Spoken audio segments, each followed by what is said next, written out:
اپنے شرکا کو جو شریک ہیں ان کو کیا کرتے ہیں، بہت زیادہ محبت کرتے ہیں جیسا کہ اللہ کو کرنی چاہیے، اور اسی طریقے سے جو ایمان والے ہیں وہ اللہ کو سب سے زیادہ محبت کرتے ہیں۔ وَلَوْ يَرَى الَّذِينَ، اور اگر وہ لوگ دیکھ لیں ان لوگوں کو، ظلموا جنہوں نے ظلم کیا ہے، اذ يرون العذاب، جب وہ عذاب کو دیکھیں گے، یعنی یہ جو لوگ شریک کرتے ہیں، یہ جب عذاب والے دن کو دیکھ لیں گے نا، تو پھر کیا ہوگا، یَرَى الَّذِينَ ظَلَمُوا، وہ لوگ جنہوں نے ظلم کیا وہ لوگ دیکھیں گے عذاب کو، ان القوۃ للہ جمیعا، کہ بے شک قوت طاقت ساری کی ساری اللہ ہی کے لیے ہے، تمام قوتیں اللہ کے لیے ہیں، وَأَنَّ اللَّهَ، اور بے شک اللہ تعالیٰ جو ہے شدید العذاب، سخت عذاب دینے والا ہے۔ کس کو عذاب دینے والا ہے؟ یہ ان مشرکین کو جو شریک کرتے ہیں اللہ تعالیٰ کے ساتھ، ان کو اللہ تعالیٰ عذاب دینے والا ہے، ٹھیک ہے۔ اس کے بعد استبرأ الذین، اور جب، تبرع کا مطلب ہوتا ہے بیزاری اختیار کرنا، بیزار ہو جانا کسی سے، استبرأ الذین، جب بیزاری اختیار کریں گے، الذین اتبعوا، جن لوگوں کی پیروی کی گئی، جن کی اتباع کی گئی، من الذین اتبعوا، ان لوگوں سے جنہوں نے اتباع کی، یعنی ایک تو وہ انسان ہے جس نے پیروی کی ہے، ایک وہ ہے جس کی گئی ہے، یعنی کہ یہاں پر ان کے جھوٹے معبودوں کی اور ان کی اپنی بات ہو رہی ہے، کہ یہ لوگ جب کیا ہوتے ہیں، اللہ کے ساتھ کسی کو شریک کرتے ہیں نا، تو پھر یہ کہتے ہیں کہ یہ لوگ ہم اللہ کو مانتے ہیں، لیکن یہ جو دوسرے لوگ جن کو ہم شریک کر رہے ہیں، یہ ہمیں اللہ کے عذاب سے بچا لیں گے، یہ ہمیں اس وقت بچا لیں گے جب ہم پر سختی آئے گی۔ تو اس کی تردید اللہ تعالیٰ نے یہاں پر کر دی کہ استبرأ الذین اتبعوا، کہ جب یہ لوگ تبرہ ظاہر کر، تبرہ کا مطلب یہ ہوتا ہے کہ بیزاری ظاہر کر دیں گے یہ لوگ جن کی اتباع کی گئی، ان لوگوں سے جنہوں نے اتباع کی، یعنی کافر لوگوں کو جب یہ ان کے معبود خود جٹلا دیں گے، کب، وَرَأَوُا الْعَذَابَ، جب وہ عذاب کو دیکھ لیں گے، وَتَقَطَّعَتْ، اور منقطع ہو جائیں گے، ٹوٹ جائیں گے، بِهِمُ الْأَسْبَابُ، ان کے تعلقات، اور ان کے تعلقات ٹوٹ جائیں گے، یعنی یہ جو ان کے معبود ہیں نا، یہ خود ان کا ساتھ نہیں دیں گے، یہ خود ان کا ساتھ نہیں دیں گے، یہ کہیں گے کہ تم لوگوں نے ہماری عبادت کی تھی، ہم نے تو تمہیں نہیں کہا تھا کہ ہماری عبادت کرو، یعنی یہ جو بت ہیں، یہ جو شریک ہیں، ان کو اللہ تعالیٰ قیامت کے دن زبان دیں گے، اور وہ ان لوگوں کے خلاف گواہی دیں گے، اور اللہ تعالیٰ سے کہہ دیں گے کہ اے اللہ، ہم نے ان کو نہیں کہا تھا کہ ہماری عبادت کرو، اور ہم نے ان سے نہیں کہا تھا، انہوں نے خود ہماری عبادت کی تھی، ان کو سزا ملنی چاہیے، ہمیں نہیں ملنی چاہیے، ٹھیک ہے۔ اور اسی طریقے سے یہ جو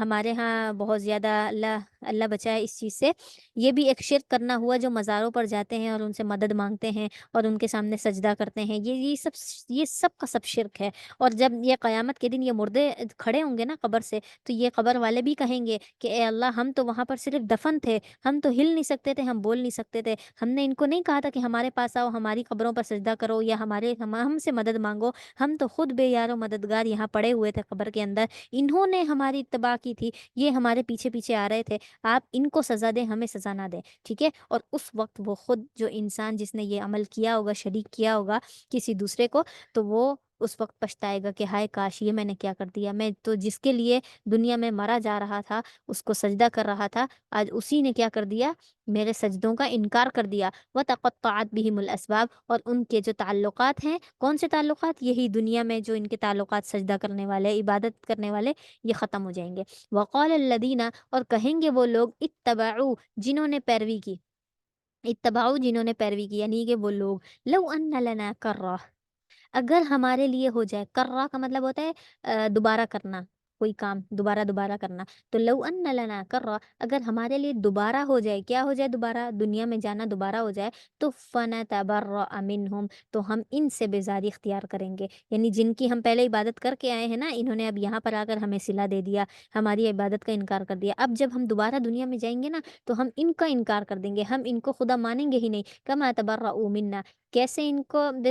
کیسے ہم بیزاری اظہار کریں گے، جیسے کہ انہوں نے ہم سے بیزاری اختیار کی ہے، جیسے اب یہاں پر یہ ہم سے بیزار ہوئے نا، ہماری عبادت کو نہیں مان رہے، ایسے ہی ہم دنیا میں دوبارہ جا کر نہ ان کو خدا نہیں مانیں گے، کذالک یریہم اللہ، اور اسی طرح اللہ تعالیٰ انہیں دکھائے گا اعمالہم، ان کے اعمال، اللہ تعالیٰ ان کو ان کے اعمال دکھائے گا، حسرات علیہم، جس پر وہ کیا کریں گے، حسرت کریں گے، جن پر وہ افسوس کریں گے، جس پر وہ شرمندہ ہوں گے. یعنی وہ لوگ اپنے دنیا میں کیے جانے والے کاموں پر اب بہت زیادہ شرمندہ ہوں گے قیامت والے دن کہ ہم نے یہ کیا ہی کیوں. وما ہم بخارجین، اور وہ نہیں ہوں گے، نہیں نکل سکیں گے، بخارجین، خارجین کا مطلب ہے نکلنا، ٹھیک ہے، اور وہ نہیں نکلنے والے ہوں گے من الناری، آگ سے، کیونکہ انہوں نے شرک کیا، اور جب وہ آگ میں ڈالے گئے تو وہ ہمیشہ ہمیشہ آگ میں ہی رہیں گے، آگ سے نکالے نہیں جائیں گے. یا ایھا الناس، اے لوگوں، کلوا مما فی الارض، کھاؤ ہر اس چیز کو جو زمین میں ہے، حلالا، پاکیزہ چیزیں، طیبہ، حلال اور پاک چیز کھاؤ، جو جو دنیا میں تمہیں نعمتیں دی ہیں ان میں سے صرف اور صرف حلال اور پاکیزہ چیزیں کھانی ہے.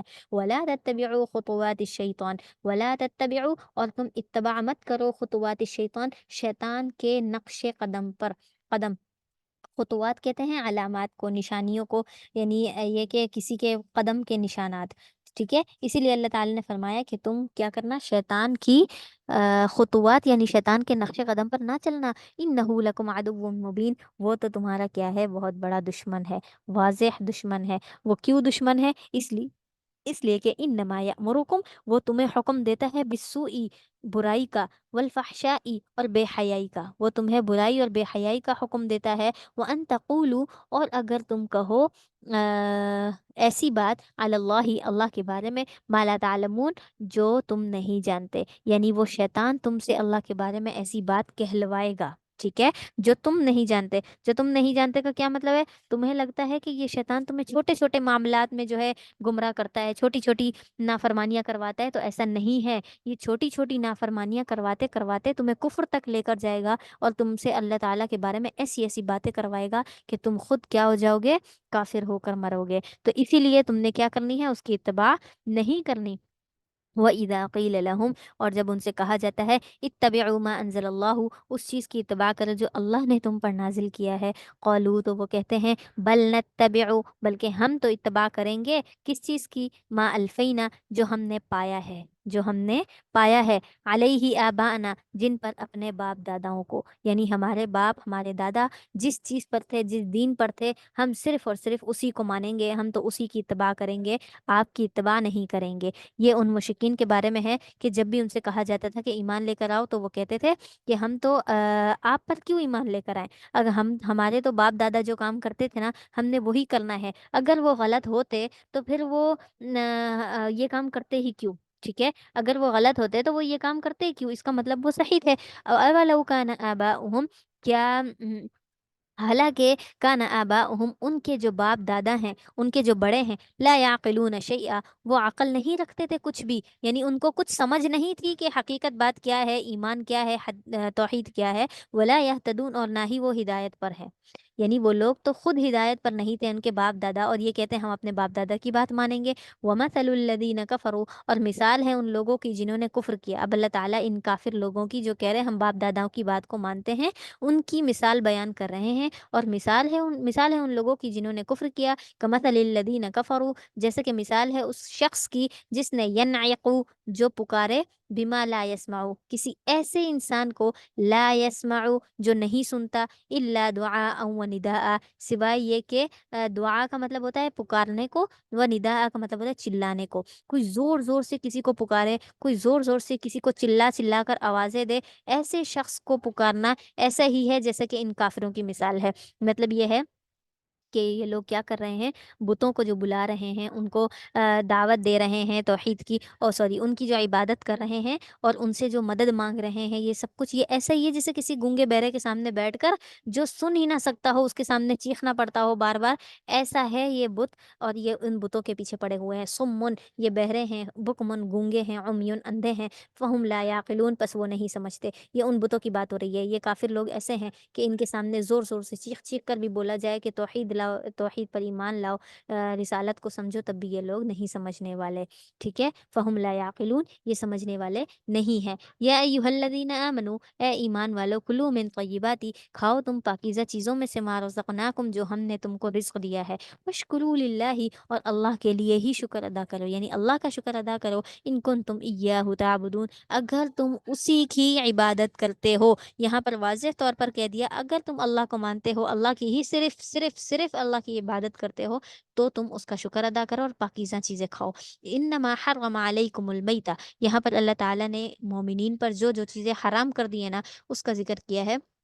وہ کون سی چیزیں ہیں، کون سے جانور ہیں جو اللہ تعالیٰ نے حرام کر دیے ہیں؟ انما حرم علیکم المیتہ، بے شک تم پر حرام کر دیا گیا ہے میتہ، مردار کو، یعنی جو بھی چیز مردار ہے نا، مری ہوئی، جیسے کہ ہمارے پاس ہاں، ہم نے کہیں پر گائے دیکھی اور وہ مری پڑی ہے تو وہ ہمارے لیے حرام ہو گئی، کیوں؟ کیونکہ ہم نے اس کو مرتے ہوئے نہیں دیکھا، تو یہ ساری چیزیں مردہ ہمارے لیے حرام ہے۔ اسی طریقے سے یہ جو مرغی وغیرہ ہے، اگر یہ مرغی کہیں جگہ پر مری ہوئی ملی ہے، حالانکہ ویسے تو کھانا حلال ہے، لیکن اگر مردہ پائی گئی ہے، کوئی بکرا بکری مردہ پایا گیا ہے تو پھر ہم نے اس کو نہیں کھانا، وہ ہمارے لیے حرام ہو گئی۔ والدما، اور خون، بہتا ہوا خون، یہاں پر یہ ہے کہ بہتا ہوا خون کا مطلب یہ ہے کہ ہمارے پاس جو خون والی چیزیں ہیں، کسی کا خون گر رہا ہے، ٹھیک ہے، ایسی چیزیں بھی ہمارے لیے حلال نہیں ہے۔ ولحم الخنزیری، اور خنزیر کا گوشت تو مکمل طور پر حرام ہے، چاہے وہ مردہ پایا گیا ہو چاہے وہ زندہ ہو، اس کا گوشت ہر حال میں حرام ہے۔ وما اہل به لغیر اللہ، وما اہل، اور وہ چیز جس پر نام لیا گیا ہو، اہل کا مطلب یعنی کہ آ، کہ اس کو کہتے ہیں پکارنے کو، زور زور سے آواز دینا، مطلب یہ ہے کہ جب ہم کسی جانور کو ذبح کرتے ہیں تو ذبح کرتے وقت ہم کس کا نام لیتے ہیں؟ اللہ کا نام لیتے ہیں نا، لیکن اگر کسی جانور کو ذبح کیا گیا اور اس پر اللہ کا نام نہیں لیا گیا، کسی اور کا نام لیا ہے، یا کسی نبی کا نام لیا ہے، کسی جو ہے جیسے ہم بولتے ہیں نا بسم اللہ اللہ اکبر، تو نعوذ باللہ اگر کسی نے اس کو ذبح کرتے ہوئے بسم اللہ کی جگہ پر اللہ کا نام نہیں لیا، کسی اور بت کا نام لیا ہے، کسی انسان کا نام لیا ہے، تو کہ ہم یہ جانور اس انسان کے نام پر ذبح کر رہے ہیں، تو وہ سارا حرام ہے۔ وما اہل بھی، اور جس پر لیا گیا ہو لغیر اللہ، اللہ کے علاوہ کا کوئی نام، اللہ کے علاوہ کا کوئی نام لیا گیا اس کو ذبح کرتے وقت، تو وہ بھی ہم پر حرام ہے۔ فمن اضطر، پس جو مجبور ہو، غیر باغ، نہ کہ سرکشی کرنے والا ہو، اس طرح کا مطلب ہوتا ہے مجبور شخص، ایسا مجبور جو بھوک اور پیاس سے مر رہا ہو اور اس کے پاس کھانے کے لیے کوئی چیز نہ ہو، اور وہ اس وقت کیا کرے؟ کوئی مردار چیز کھا لے، یا ان میں سے کوئی چیز کھا لے، یعنی غیر اللہ کے نام پر ذبح ہونے والی کوئی چیز کھا لے، خنزیر کا گوشت کھا لے، دم کھا لے، مردہ چیز کھا لے، تو ایسا شخص کھا سکتا ہے، اتنا کھائے کہ صرف وہ مرنے سے بچ جائے، یہ نہیں ہے کہ وہ پیٹ بھرنے بیٹھ جائے ان حرام چیزوں سے، صرف اتنا کہ اس کی جان بچ جائے، اتنا کھا سکتا ہے وہ۔ غیر باغ کا آگے اللہ تعالیٰ نے فرما دیا کہ وہ سرکشی کرنے والا نہ ہو، سرکشی کرنے کا مطلب یہ ہے کہ وہ جان بوجھ کر نہ کھا رہا ہو، ٹھیک ہے، ایسا نہ ہو کہ وہ اس چیز کو اپنی عادت بنا لے، عادت بنانے والا بھی نہ ہو۔ ولا عادن، اور نہ ہی حد سے تجاوز کرنے والا کا مطلب یہ ہے کہ وہ جتنی اس کو ضرورت ہے، یعنی اگر وہ 5 لقمے کھا کر زندہ رہ سکتا ہے تو وہ 5 لقمے ہی کھائے گا، چھٹا نہیں کھا سکتا حرام چیز کا۔ اگر وہ اس نے 5 کے اوپر جتنے بھی لقمے کھائے ہیں وہ اس کو پھر حرام ہی ہوں گے اس پر، ٹھیک ہے، اور وہ پھر زیادتی کرنے والا کہلائے گا۔ فلا اثم علیہ، تو اس پر کوئی گناہ نہیں، کس پر کوئی گناہ نہیں ہے؟ فمن استر پر، فمن استر، مجبور شخص پر کوئی گناہ نہیں ہے اگر وہ یہ چیزیں کھا لے۔ ان اللہ غفور الرحیم، بے شک اللہ تعالیٰ تو بخشنے والا، رحم کرنے والا ہے، ٹھیک ہے۔ یہاں پر اللہ تعالیٰ نے کیا کر دیا؟ ہمارے لیے حرام چیزوں کو مخصوص کر دیا۔ اچھا، اب ایسا ہوتا تھا کہ ایک مرتبہ آپ صلی اللہ علیہ وسلم اپنے گھر سے نکلے اور گویا کہ ایسے لگ رہا تھا جیسے کہ غسل کر کے یا پھر وضو کر کے نکلے ہوں، کیونکہ آپ کے چہرے مبارک پر بھی پانی تھا، بالوں سے بھی پانی گر رہا تھا، تو اس وقت صحابہ کرام جلدی جلدی آپ صلی اللہ علیہ وسلم کے قریب جاتے ہیں اور سوالات کرنا شروع کر دیتے ہیں، مطلب جب یہ آیت سنی نا کہ یا اللہ، اللہ کے رسول جو ہے یہ چیز کھانا ہمارے لیے حلال ہے، یہ ہم کھا سکتے ہیں، یہ کتنی کھا سکتے ہیں، یہ کیسے کھا سکتے ہیں، اتنے سوالات کرنا شروع ہو گئے، کیونکہ صحابہ کو ڈر لگ گیا کہ کہیں کہیں ہم حرام چیز تو نہیں کھا لیتے، ٹھیک ہے، تو اس پر آپ صلی اللہ علیہ وسلم نے فرمایا کہ جس جس چیز کا اللہ نے قرآن میں حکم دیا ہے کہ وہ تم پر حرام ہے، صرف وہی چیز حرام ہے، اس کے علاوہ جس میں قرآن نے کوئی حکم نہیں دیا، جس چیز کے بارے میں قرآن نے حلال اور حرام نہیں کہا، تو وہ چیز تم پر رعایت ہے، یعنی اس چیز کو تم کھا سکتے ہو۔ مثال کے طور پر اگر ہم بولیں کہ ہاں جی، ہمارے یہ جیسے اونٹ، گائے، بکری، یہ ہم عام طور پر بولتے ہیں اونٹ گائے بکری، اونٹ گائے بکری، یہ تینوں چیزیں ہمارے اوپر حلال ہیں۔ تو اب اسی کی نسل کی ہم دوسری چیز لے لیں، جیسے بکری کی جگہ پر بکرا بول دیں، تو وہ بکرا بھی ہم پر حلال ہو جائے گا۔ کیوں؟ کیونکہ بکری کے ساتھ ہی بکرا آتا ہے، اور قرآن میں ہمارے لیے اس کے پاس بکرے کے اوپر کوئی واضح نہیں کہا کہ صرف بکری ہی حلال ہے بکرا حرام ہے، نہیں، جب ایک چیز کا کہہ دیا تو دوسری چیز کو ہم لے سکتے ہیں، ٹھیک ہے؟ تو جس چیز کا قرآن نے کہا نام لے کر کے یہ چیز حرام ہے، صرف وہی حرام ہے، اور اگر کسی چیز کو نام نہیں لیا، اس کے بارے میں نہیں بتایا، تو اس کا مطلب اس کے اندر ہمارے لیے رعایت ہے، ہمارے پاس گنجائش ہے کہ ہم اس کو کھا سکتے ہیں، استعمال کر سکتے ہیں، ٹھیک ہے؟ تو فلا اسم علیہ ان اللہ غفور الرحیم، بے شک اللہ تعالیٰ تو کیا کرنے والا ہے، بخشنے والا اور مہربان ہے۔ یعنی کسی نے اگر بہت ہی زیادہ مجبور ہو کر یہ کھا لیا ہے تو اس شخص کو اللہ تعالیٰ کیا کر سکتے ہیں، معاف کر سکتے ہیں۔ اگر کسی نے جان بوجھ کر کھایا ہے ایسی ناپاک چیز، غلیظ چیز، اور پھر اس پر حد سے زیادہ تجاوز بھی کیا، کھاتا رہا پیٹ بھر کر، اور اس نے روزانہ کی عادت ہی بنا لی ہے، جب اس کا دل چاہتا ہے ان حرام چیزوں میں سے کھا لیتا ہے، تو پھر اللہ تعالیٰ اس کو عذاب دیں گے، اس کی سزا اس پر ہوگی۔ ان الذین یکتمون، بے شک وہ لوگ جو چھپاتے ہیں، ما انزل اللہ من الکتابی، جو کچھ اللہ نے نازل کیا ہے کتاب میں سے، ویشترون به ثمنا قلیلا، اور وہ اس کو بیچ دیتے ہیں، بیچ لیتے ہیں، اور وہ اس کو بیچ لیتے ہیں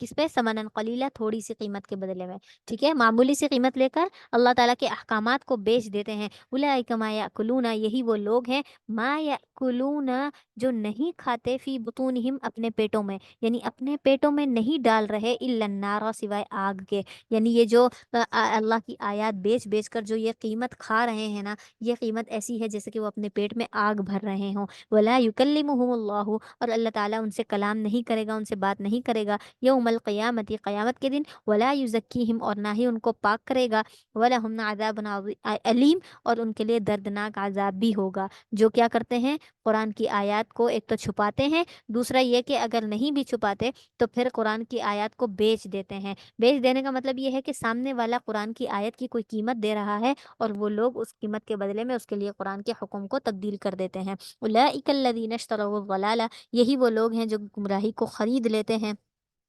بالہدا، ہدایت کے بدلے، والعذاب بالمغفرہ، اور عذاب کو مغفرت کے بدلے میں خرید لیتے ہیں، یعنی اللہ تعالیٰ کی مغفرت کو چھوڑ کر عذاب کو خرید رہے ہیں۔ تو فما اصبرہم، بس یہ کتنا صبر کر سکیں گے، علی النار، آگ پر، یعنی ان کے اندر کتنی برداشت ہے جو یہ گناہوں کو اپنے لیے خرید رہے ہیں، گمراہی کو خرید رہے ہیں، کیا ان کے پاس اتنی برداشت ہے کہ یہ اپنی باقی کی جو آخرت کی ہمیشہ والی زندگی ہے اس میں اپنے آپ کو آگ میں برداشت کر سکیں گے، جو یہ اتنا بڑا گناہ کر رہے ہیں؟ اگر کسی انسان کے اندر اتنی برداشت ہے نا کہ وہ جہنم کی آگ کو برداشت کر سکتا ہے تو وہ یہ گناہ کرے، ٹھیک ہے؟ تو ذالک بان اللہ، یہی ہے اللہ، نزل الکتاب بالحق، جس نے کتاب کو نازل کیا ہے حق کے ساتھ، وان الذین اختلفوا، اور بے شک وہ لوگ جنہوں نے اختلاف کیا، فی الکتابی، کتاب میں، یعنی کتاب کے معاملات میں، احکامات میں، جس نے کیا کیا، اختلاف کیا، لفی شقاق بعید، شقاق کہتے ہیں بدبخت کو، تو یہ شخص بدبختی میں پڑ گیا، بعید، ایسی بدبختی میں جو بہت دوری والی ہے، یعنی اس سے واپسی پلٹنے کا کوئی راستہ نہیں، اتنا شدت والا، اتنی جو ہے زیادتی والا یہ بدبخت انسان ہو گیا، ٹھیک ہے؟ اس کے بعد ہے نیا جو رکو شروع ہو رہا ہے، لیس البر ان تولوا، نہیں ہے نیکی، نیکی نہیں ہے یہ کہ ان تولوا وجوہکم، کہ تم اپنے چہروں کو پھیر لو، قبل المشرق والمغرب، مشرق اور مغرب کی طرف، ولکن البر من آمنا، اچھا یہ جو آیت نازل ہوئی یہ یہود و نصارہ کے اشکالات کے جواب میں، جو یہ کہتے تھے کہ نصارہ تو مشرق کی طرف دیکھتے ہیں اور جو یہودی ہیں وہ مغرب کی طرف دیکھتے ہیں، مطلب یہ کہ نماز پڑھتے ہیں اس کی طرف رخ کر کے، تو اس بات پر اللہ تعالیٰ فرما رہے ہیں کہ مشرق اور مغرب کی طرف رخ کر کے نماز پڑھنا کوئی نیکی نہیں ہے، کوئی نیکی نہیں ہے کہ تمہارا رخ مشرق کی طرف ہو یا مغرب کی طرف ہو، بلکہ اللہ تعالیٰ تو کیا ہے، ہر جگہ موجود ہے، جہاں کہیں تمہیں حکم ملا ہے بس تم اس کی طرف رخ پھیر لو، تمہیں ثواب مل جائے گا، ٹھیک ہے؟ اور اسی طریقے سے نیکی تو یہ ہے، اللہ تعالیٰ فرما رہے ہیں مشرق اور مغرب کی طرف کوئی دیکھنا کوئی نیکی نہیں ہے، بلکہ نیکی تو یہ ہے کہ تم کیا کرو، ولیکن البر، اور نیکی تو یہ ہے کہ من آمن باللہ، جو اللہ پر ایمان لایا، والیوم الآخری، اور آخرت کے دن پر ایمان لایا، والملائکتی، اور فرشتوں پر ایمان لایا. یعنی اللہ تعالیٰ فرماتے ہیں کہ کسی بھی طرف قبلہ رخ ہونا کوئی بہت بڑی نیکی نہیں ہے، کوئی کمال کی بات نہیں ہے، بلکہ کیا کرنا، آخرت کے دن پر اللہ پر ایمان لانا، فرشتوں پر ایمان لانا ہی نیکی ہے. نیکی کے کام تو یہ ہیں، والکتاب والنبیین، اور کتاب پر اور نبیوں پر ایمان لانا ہی نیکی ہے. وآت المالا، اور اپنا مال دینا، علی حبہ، اس کی محبت میں، یعنی اللہ کی محبت میں اپنا مال خرچ کرنا، یعنی غریبوں مسکینوں کو دینا اور نیک لوگوں کو دینا اپنا مال. اپنا جو رزق ہے، اللہ تعالیٰ نے جو نعمتیں دی ہیں، ان نعمتوں کا خرچ ان لوگوں پر کرنا جو اللہ والے ہیں، نیک لوگ ہیں. والکتاب والنبیین وآت المال علی حبہ، اور اپنے مال کو دینا ان اللہ کی محبت میں. کس کو دینا؟ ذوی القربا، قریبی رشتہ داروں کو. یعنی ہمارے رشتہ داروں میں کوئی غریب ہے جو 3 وقت کا کھانا نہیں کھا سکتا اور اس کے پاس کھانے پہننے کے لیے پیسے نہیں ہیں، تو اس کی مدد کر دینا بھی کیا ہے؟ اللہ کی محبت میں خرچ کرنا ہے. والیتامہ، اور یتیموں پر خرچ کرنا. یتیموں کی تو بہت ہی فضیلت ہے، آپ صلی اللہ علیہ وسلم نے اس کے متعلق اتنی ساری احادیث ذکر کی ہیں کہ جو شخص کیا کرتا ہے، یہودیوں کی عیال داری کرتا ہے، ان کا خیال رکھتا ہے، تو وہ کیا کرتا ہے، میرے نزدیک وہ انسان بہت زیادہ محبوب ہے. والمساکینی، اور والمساکینہ، اور مسکین لوگوں پر. مسکین یعنی ایسے لوگ جو بہت غریب ہیں، عیالدار ہیں، لیکن وہ لوگوں کے سامنے جا کر ہاتھ نہیں پھیلاتے، لوگوں سے جا کر مدد نہیں مانگتے. تو ایسے لوگوں کے بارے میں فرمایا کہ وہ کیا ہیں، ایسے لوگوں کی مدد کرنا اللہ تعالیٰ کے لیے خرچ کرنا ہے. اور وابن السبیلا، اور وابن السبیل کہتے ہیں مسافر کو، ٹھیک ہے، جو راستے کا بیٹا.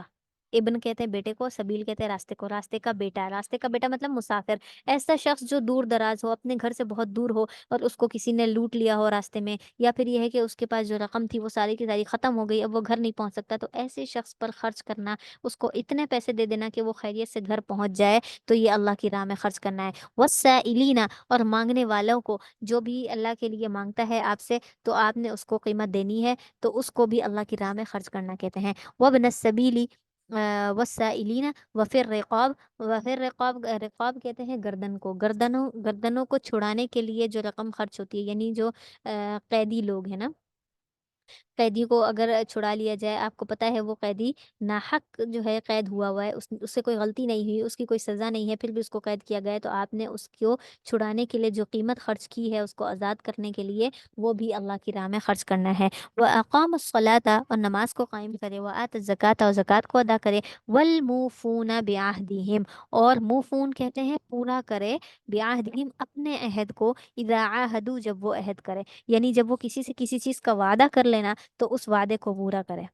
ٹھیک ہے، جب بھی کوئی وعدہ کرے تو اپنے وعدے کو پورا کرے. اور ایسا ہی ہے، آپ صلی اللہ علیہ وسلم صادق اور امین کیوں مشہور ہوئے؟ وعدے کی پاسداری کرتے تھے، آپ اپنے بات میں سچے تھے، عہد میں پکے تھے. اور اسی طریقے سے حضرت علی کے بارے میں بھی آتا ہے کہ آپ اپنے عہد کے بہت پکے تھے، کہ آپ جس چیز کا وعدہ کر لیتے وہ ضرور کرتے تھے. ٹھیک ہے، تو والموفون بعہدہم اذا عاہدوا، جب وہ وعدہ کر لے تو اس کو پورا کرے. والصابرین، اور صبر کرنے والے، فی البأساء، بأس کہتے ہیں برے کو، یعنی برے حالات میں، تنگ دستی میں. تو فی البأساء، جو برے حالات میں صبر کر لے. والضراء، اور ذرہ کہتے ہیں بیماری کو، بیماری کے وقت میں صبر کر لے. وحین البأس، اور بأس کہتے ہیں بأس تو میں نے اوپر بھی بتایا ہے، جیسے ایسے نامناسب حالات نا جو اچھے نہیں ہوتے. تو وحین البأس یہاں پر جو ہے وہ جنگ کا وقت ہے، یعنی بالکل جنگ کا عین وقت ہے. اس وقت تم نے کیا کر لیا، تم پر ناحق کسی نے حملہ کر دیا، تم پر جو ہے کسی کا کچھ لگ گیا، تو وہاں پر تم کسی اپنے سے جھگڑنا مت شروع ہو جاؤ، بلکہ تمہارا مقابلہ اللہ کے دشمنوں سے، تم ان سے جھگڑا کرو اور آپس میں ایک دوسرے کے ساتھ آسانی والا معاملہ کرو، ایک دوسرے سے محبت سے پیش آؤ. وحین الباس، جنگ کے وقت میں صبر کرو. اولئک الذین صدقوا، یہی وہ لوگ ہیں جو سچے ہیں. واولئک هم المتقون، یہی وہ لوگ ہیں جو تقوی اختیار کرنے والے ہیں، پرہیزگار ہیں. اچھا، اس کے بعد جو اگلی آیات ہے وہ روزوں کے متعلق ہے، کہ اللہ تعالیٰ نے روزے کا حکم نازل کیا. سب سے پہلے تو مسلمانوں پر کوئی روزے فرض نہیں تھے، ٹھیک ہے؟ بلکہ یہودی لوگ جو ہر مہینے میں 3 روزے رکھا کرتے تھے، جس کو ایام بیس کا روزے کہا جاتا ہے، وہ روزے رکھا کرتے تھے، اور مومنین بھی کیا کرتے تھے؟ انہیں کی دیکھا دیکھی وہی روزے رکھتے تھے، باقاعدہ سے کوئی فرض نہیں تھے۔ ہاں، جو عاشورہ کے روزے ہیں وہ فرض تھے، ذی الحجہ کے روزے تھے، اس طریقے سے یہ روزے رکھ سکتے تھے، لیکن باقاعدہ سے کوئی فرض نہیں ہوئے تھے امت محمدیہ کے لیے۔ تو پھر کیا ہوا کہ اللہ تعالیٰ نے ان کو حکم دیا کہ تم کیا کرو، رمضان کے روزے تم پر فرض ہو گئے ہیں۔ پھر اللہ تعالیٰ نے اس میں جو جب حکم ہوا تھا نا کہ روزے فرض ہو گئے، ظاہر ہے 30 دن کے روزے تھے اور لگاتار تھے، تو ہر ایک کو تھوڑی سی مشقت بھی ہونی تھی، تو پھر اللہ تعالیٰ نے آسانی پیدا کرتے ہوئے کیا فرمایا کہ ان 30 دنوں کے اندر کوئی بھی روزہ رکھ سکتا ہے تو رکھ لے، نہیں رکھ سکتا تو اس کا فدیہ ادا کر دے، یعنی یہ ہے کہ اس کی قیمت ادا کر دے، غریب و مسکینوں کو کھانا کھلا دے، اپنے روزے کا کفارہ ادا کر دے، اس طریقے سے۔ تو پھر یہ حکم بھی تبدیل ہو گیا، اور پھر جو حکم آیا وہ یہ ہے کہ جو شخص روزہ رکھ سکتا ہے، وہ جس نے بھی رمضان میں پایا ہے خود کو، یعنی جس نے بھی رمضان کا مہینہ پایا، اس پر روزے رکھنا فرض ہو گیا ہے، فرض عین ہو گئے، وہ روزہ کسی صورت نہیں چھوڑ سکتا۔ ہاں، یہ کہ جو بہت زیادہ لاغر ہے، اور معذور ہے، اور کیا کہتے ہیں کسی ایسی بیماری میں مبتلا ہے جس کی وجہ سے وہ بھوکا نہیں رہ سکتا، روزہ نہیں رکھ سکتا، وہ شخص روزہ رکھے، اور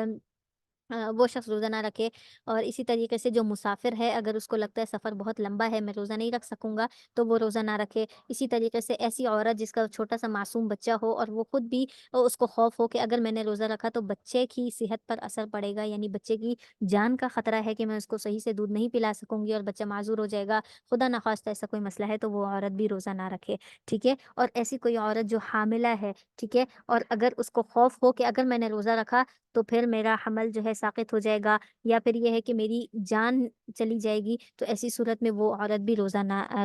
نہ رکھے۔ یہ صرف روزہ نہ رکھے، لیکن اس کی قضا ہے، ٹھیک ہے، دوسرے وقت میں اس کو لازم ہوگا کہ وہ روزہ رکھے، صحیح ہے؟ تو ایسی عورت بھی بعد میں روزہ رکھے گی۔ لیکن اگر ایسا ہوتا ہے، کوئی ایسا شخص ہے جو بالکل مرنے کے قریب ہے، کوئی ایسی عورت ہے جو بالکل مرنے کے قریب ہے، اتنی سخت اس کی بری حالت ہے کہ وہ رمضان اس نے پایا لیکن وہ روزہ نہیں رکھ سکتی، تو پھر وہ بعد میں اگر اس کو لگتا ہے کہ میں جو ہے مزید زندہ نہیں رہ سکتا، میری مزید ایسی حالت ہے کہ میں زندہ نہیں رہ سکتا، تو پھر وہ کیا کرے گا؟ تب وہ مسکینوں کو 10 مسکینوں کو کھانا کھلائے گا، تو اس کی طرف سے کفارہ ہو جائے گا۔ اگر اس کو یہ ہے کہ میں رمضان میں بیمار ہوں، بعد میں ٹھیک ہو جاؤں گا، تو پھر وہ رمضان کے بعد ان کی خود قضا کرے، ٹھیک ہے؟ فدیہ یہ جو ہم روزے کا دیتے ہیں، یہ اس وقت ہے جب کوئی انسان ایسا لگے کہ اب میں پوری زندگی جتنا وقت میرے پاس ہے میں کبھی بھی روزہ نہیں رکھ سکوں گا، یہ اس کی بات ہے۔ یا پھر اگر کسی کو خوف ہو کہ زندگی موت کا کوئی بھروسہ نہیں ہے، پتہ نہیں مجھے اس بیماری سے صحت ملتی بھی ہے یا نہیں ملتی، تو پھر وہ کیا کرے؟ اس وقت میں فدیہ دے دے، بعد میں اس کی صحت جب اچھی ہو جائے تو وہ روزہ بھی قضا کرے، کیونکہ روزہ ایک ایسی چیز ہے جس کو ہم چھوڑ نہیں سکتے۔ اسی طریقے سے حیض و نفاس والی عورت ہے، اگر اس نے رمضان پایا ہے تو وہ اس وقت روزہ نہیں رکھ سکتی کیونکہ اس کے لیے معاف ہے، بعد میں اس پر روزوں کی قضا ہے۔ ایسا نہیں ہے کہ اس کے حیض کے دنوں کے بہت سارے تھے، نفاس کے بہت سارے روزے تھے، تو اس نے کہا کہ اب اتنے سارے ہو گئے میں کیسے رکھوں، تو وہ اس کی جگہ پر فدیہ دینا شروع کر دے، تو ایسا بالکل بھی نہیں ہے، اس کو روزے ہی قضا کرنے ہوں گے، کیونکہ جب تک اس کے اندر طاقت ہے، ہمت ہے روزے رکھنے کی، تو وہ روزہ ہی رکھے، ٹھیک ہے؟ تو روزے کے متعلق یہ 3 طریقے کے احکامات نازل ہوئے تھے، کہ پہلے کے صرف 3 روزے فرض تھے، پھر اس کے بعد جو ہے اللہ تعالیٰ نے روزے تو فرض کیے، لیکن یہ کیا کہ جس کی مرضی رکھے، جس کی مرضی نہ رکھے، پھر یہ حکم دیا کہ روزے لازمی رکھنے ہیں، اس میں کوئی کمی پیشی نہیں ہے۔ تو یہ جو آیت ہے نا، یہ اسی کے بارے میں ہے، یا ایھا الذین آمنو، اے ایمان والوں، کتیبہ، فرض کر دیے گئے ہیں، علیکم الصیامہ، تم پر روزے، اے ایمان والو۔ اوہو، یہاں پر جو آیت ہے یہ سیام کے متعلق نہیں ہے، اچھا یہ ہے قصاص کے متعلق، یعنی کوئی شخص اگر کسی کو قتل کر دے تو پھر اس کے بدلے اسی کی قوم کے، اسی کے لوگوں کو قتل کیا جائے گا، یعنی اگر کسی نے مرد کو قتل کیا ہے تو وہ اس کے بدلے میں مرد کو ہی قتل کیا جائے گا، اگر کسی نے عورت کو قتل کیا ہے تو عورت کے بدلے ہی عورت کو قتل کیا جائے گا، ٹھیک ہے؟ یہ اس وجہ سے آیت نازل ہوئی تھی کہ قبیلہ کیا کہتے ہیں اس کو، مدینہ کے اندر 2 قبیلے آباد تھے، اور وہ ان میں سے یہ ہوتا تھا کہ قبیلہ بنو قریظہ اور بنو نذیر نا، یہ 2 قبیلے تھے، ان دونوں کی آپس میں جنگ ہوئی تھی، تو ہوا یہ تھا کہ بنو نذیر جو ہے وہ بنو قریظہ پر غالب آ گیا تھا، یعنی وہ اس کو فتح ہو گئی تھی، تو پھر اب یہ ہوتا تھا کہ اگر بنو نذیر کا کوئی شخص ان کو مل جاتا دوسرے قبیلے والوں کو، قریظہ والوں کو، تو قریظہ والے اس کو قتل نہیں کرتے تھے، ان کے درمیان معاہدہ ہوا ہوا تھا، قتل نہیں کرتے تھے، بلکہ بنو نذیر والوں سے 100 دینار لے لیا کرتے تھے، ٹھیک ہے۔ پھر کیا ہوا کہ اگر قریظہ کا کوئی شخص بنو نذیر کو مل جاتا تھا، جہاں کہیں بھی مل جاتا تھا وہ اس کو قتل کر دیتے تھے، اور اگر قتل کر دیتے تھے اور قتل کے بعد بھی ان سے کیا لیتے تھے، 200 دینار لے لیا کرتے تھے، کیوں؟ کیونکہ وہ تو مغلوب